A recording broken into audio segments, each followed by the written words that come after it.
বলিউডে নেপোটিজম বা স্বজনপ্রীতি নিয়ে বিতর্ক দীর্ঘদিনের।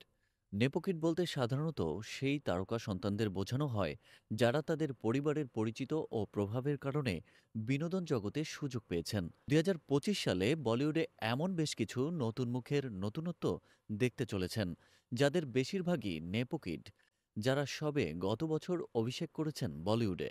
সুহানা খান, বলিউড বাদশাহ শাহরুখ খানের কন্যা সুহানা খান দ্য আর্চিস সিনেমার মাধ্যমে চলচ্চিত্র জগতে পা রেখেছেন। ইতিমধ্যেই তিনি সামাজিক যোগাযোগ মাধ্যমে বেশ জনপ্রিয়।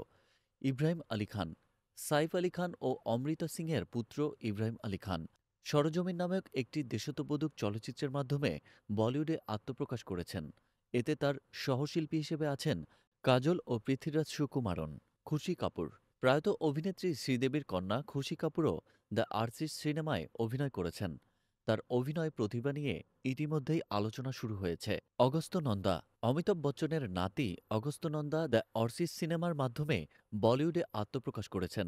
তার অভিনয় নিয়ে দর্শকদের মধ্যে কৌতূহলও রয়েছে।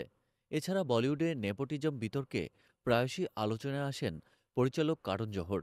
সম্প্রতি তাকে নেপোবেবি লেখা একটি টি শার্ট পরতে দেখা গেছে, যা নিয়ে সামাজিক যোগাযোগ মাধ্যমে আলোচনা চলছে। নেপোটিজম বিতর্কে অভিনেত্রী আলিয়া ভাটের মন্তব্যও উল্লেখযোগ্য। তিনি বলেন, দর্শকই আসল বিচারক। তার এই মন্তব্য ইন্ডাস্ট্রিতে স্বজনপ্রীতি নিয়ে চলমান বিতর্কে নতুন মাত্রা যোগ করেছে। নতুন বছরে বলিউডে এই নেপোকিডদের নতুনত্ব দর্শকদের মধ্যে মিশ্র প্রতিক্রিয়া সৃষ্টি করেছে।